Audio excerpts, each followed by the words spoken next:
என்னென்ன சொல்றீங்க? அதத்தான் பாட்டுல சொல்ல போறேன், கவனமா கேளு.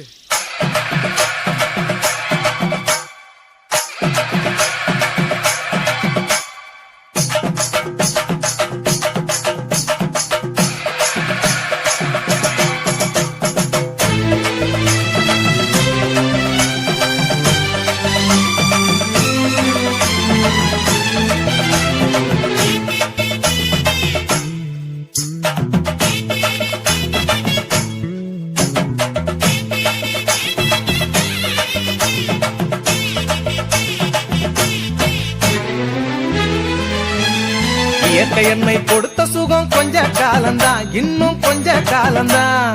மரங்களிலே இலை இருப்பதும் கொஞ்ச காலம்தான், இன்னும் கொஞ்ச காலம்தான். இயற்கை என்னை கொடுத்த சுகம் கொஞ்ச காலம்தான், இன்னும் கொஞ்ச காலம்தான். மரங்களிலே இலை இருப்பது கொஞ்ச